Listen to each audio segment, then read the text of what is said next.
ఇచ్చిన పార్టీగా రెండవది ప్రధాన ప్రతిపక్షంగా కూడా కంపల్సరీ మా డ్యూటీ మేము చేయాలి.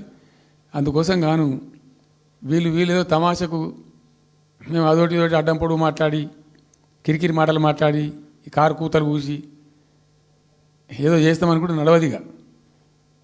ఈ ఏళ్ళ దాకా వేరే కథ, రేపటి నుంచి వేరే తోలు తీస్తాం. ఎక్కడికక్కడ ప్రజలు ఖచ్చితంగా ఎక్కడికక్కడ నిలబెట్టే ప్రయత్నం చేస్తాం.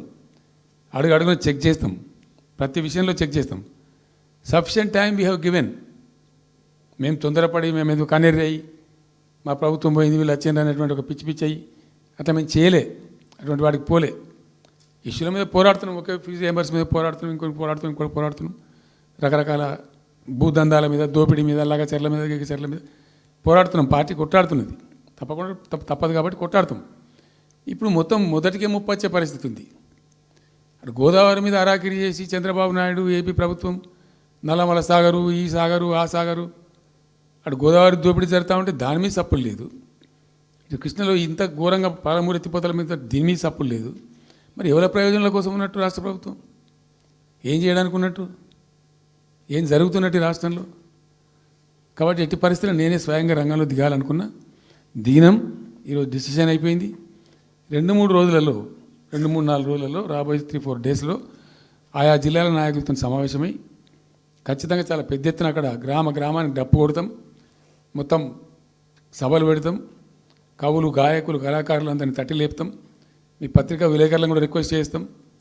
అక్కడ జరిగే అన్యాయాన్ని, ప్రజలకు జరిగేటువంటి అన్యాయాన్ని, ఈ జలదోపిడిని అరికట్టాలని ఈ కేంద్ర ప్రభుత్వం అవలంబిస్తున్న విధానాన్ని కూడా తప్పకుండా చేస్తాం. ఇన్ని రోజులు ఒక రకంగా పోయినాం, కానీ తప్పేటట్లేదు. ఇప్పుడు ఎవరితోనైనా సరే కొట్లాడతాం. తెలంగాణ కోసం భయపడం, యాందాకానే పోతాం. ఈ కొండ మీద గోప అయినా సరే కొట్లాడతాం, తప్ప ఇడిచిపెట్టాం. ఇక్కడ ఏమి ముఖాలు చూసేది కానీ ఇంకోటి కానీ నైసిటీస్ ఏమి లేవు. There is no necessity at all. Will fight, డెఫినెట్గా ఫైట్ చేస్తాం. ఎందుకంటే రక్షించుకోవాలి, రాష్ట్రం యొక్క హక్కులు రక్షించుకోవాలి, నీళ్ళు రక్షించుకోవాలి, రాష్ట్ర ప్రజల ప్రయోజనాలు రక్షించుకోవాలి. ఈ విధంగా ఇప్పుడు మా కళ్ళ ముందే జరిగినటువంటి దీనిలో ఈ దుర్మార్గంలో ఎట్లా మౌనం పాటిస్తాడు కేసీఆర్? ఎందుకు మౌనంగా ఉంటాం? ఎవరి కోసం ఉంటాం? ఎందుకోసం ఉండాలి? కాబట్టి అరాకిరి ముచ్చట్లు కావు. ఇష్టం వచ్చినట్టు మాట్లాడి, ఇష్టం వచ్చినట్టు ఆల్తు ఫాల్తు కూతలు కూసి ఏదో చేస్తామంటే అది జరిగేది కాదు, జరగనీయం. రెండవది, ఈ ప్రభుత్వం కూడా సర్వభ్రష్ట ప్రభుత్వం, సర్వముల భ్రష్టమైంది. మేము చెప్తా, బీజేపీ కథ కూడా చెప్తా. ఎందుకు చెప్పా?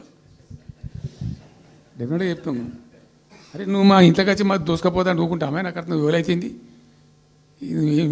ఏమైనా ఉండొచ్చు కాక, ఏమైనా ఉండకపోవచ్చు కాక, నీ చేయబెట్టి పైసలు కూర్చుకుంటా అంటే ఊరుకుంటామా? సాధారణ కాడికైతే కొట్లాడతాం కదా. యాక్చువల్లీ ఒక పద్ధతిలో ఈ రాష్ట్రం ఒక క్రమ పద్ధతిలో మంచిగా ముందుకు పోతూ ఉంటుంది.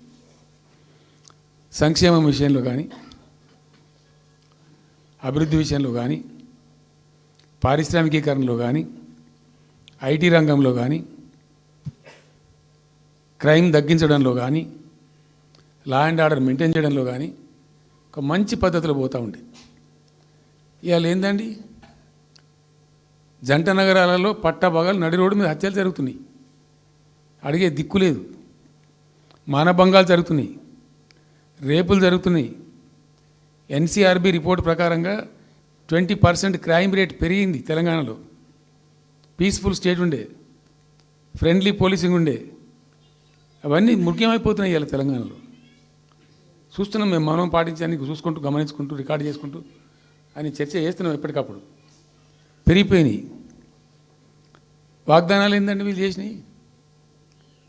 మంచిగా ఉన్న ప్రజలను, మాకు ఓటేసే ఉద్దేశంలో ఉన్న ప్రజలను పచ్చి అబద్ధాలు టెంప్ట్ చేసి, మోసం చేసి, ఈ రాష్ట్ర ప్రజానీకాన్ని మోసం చేసి, దొంగ మాటలు చెప్పి, మాయ మాటలు చెప్పి, అర్రాస్ పాటలు వాడినట్టు వాడినండి, వేలం పాట వాడినట్టు. కేసీఆర్ 10,000 ఇస్తాడు రైతు బంధుకు, మేము 15,000 ఇస్తాం. మహిళలకు 2,500 ఇస్తాం. కేసీఆర్ కళ్యాణ లక్ష్మి ₹1,00,000 ఇస్తాడు, మేము తులం బంగారం కల్పిస్తాం. మీరు పెళ్లిళ్ళు చేసుకోకుండా ఆపుండ్రి. ఇదే ప్రభుత్వం వీళ్ళు చెప్పినటువంటి మాటలు పెళ్లి చేసుకుంటూ ఆగిపోండి, మీరు నవంబర్లో వేసుకునే బదులు డిసెంబర్లో వేసుకుంటే తులం బంగారం కూడా వస్తుంది. ఉపన్యాసాలలో చెప్పినండి, మా దగ్గర ఉన్నాయి ఆ క్యాసెట్లని. ఇంకేం చెప్పిండ్రు, పెన్షన్ తీసుకునే ముసలోళ్ళు ఎవరైతున్నారో నవంబర్లో తీసుకోకుండా డిసెంబర్లో 4,000 వస్తుంది. తెల్లారే ఇంకేం మాట్లాడిండ్రు, ఏంటిది అది 2 లక్షల రుణమాఫీ అని నరికిండ్రు. ఉరుకుండ్రి బ్యాంకుల పంట పోయి జల్దీ తెచ్చుకోండి. ఇక ఒక్కటి కాదు, అట్లా అర్రాసి పడబడినట్టే. చివరికి విద్యార్థులకు, పాపం పేద విద్యార్థులకు ఇండియా ఒక స్కూటీలు కాదా బాబు, చాలా ఉన్నాయి. శాంతాడంత లిస్ట్ 420 హామీలని చాలా ఉన్నాయి. నేను కొన్ని హైలైట్ చేసి చెప్తున్నాను. టెంప్ట్ చేయడంలో ఫర్ ఎగ్జాంపుల్ ఇప్పుడు ఇండియా మొత్తంలో ఎక్కడ ఏరండి, మేము మొత్తం కూడా 100% సమ్మిళితమైన అభివృద్ధితో మేము ముందుకు పోయినాం.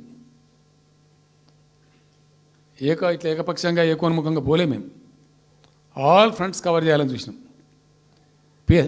పేద పిల్లలు ఉంటారు, వాళ్ళకి పాపం విదేశీ విద్య లేక సీట్ వస్తుంది, చదువుకోవాలని ఆశపడతారు, పోలేరు. వ్యక్తిగతంగా మమ్మల్ని అడిగితే మేము పార్టీగతంగానో వ్యక్తిగతంగానో చేసేది కొంతమేరకు. పాలసీగానే ఎందుకు చేయకూడదని చెప్పి ఆలోచించి 20 లక్షల రూపాయలు ఇచ్చింది. ఎస్సీ ఎస్టీ పిల్లలు పోతే వాళ్ళకి అంబేద్కర్ పేరు అని పెట్టినాం. బీసీ అమ్మాయిలు పోతే వాళ్ళకు జ్యోతిబా పూలే అని పేరు పెట్టినాం. రకరకాలుగా మొత్తం మీద వాళ్ళకి 20 లక్షల రూపాయలు ఇచ్చినాం.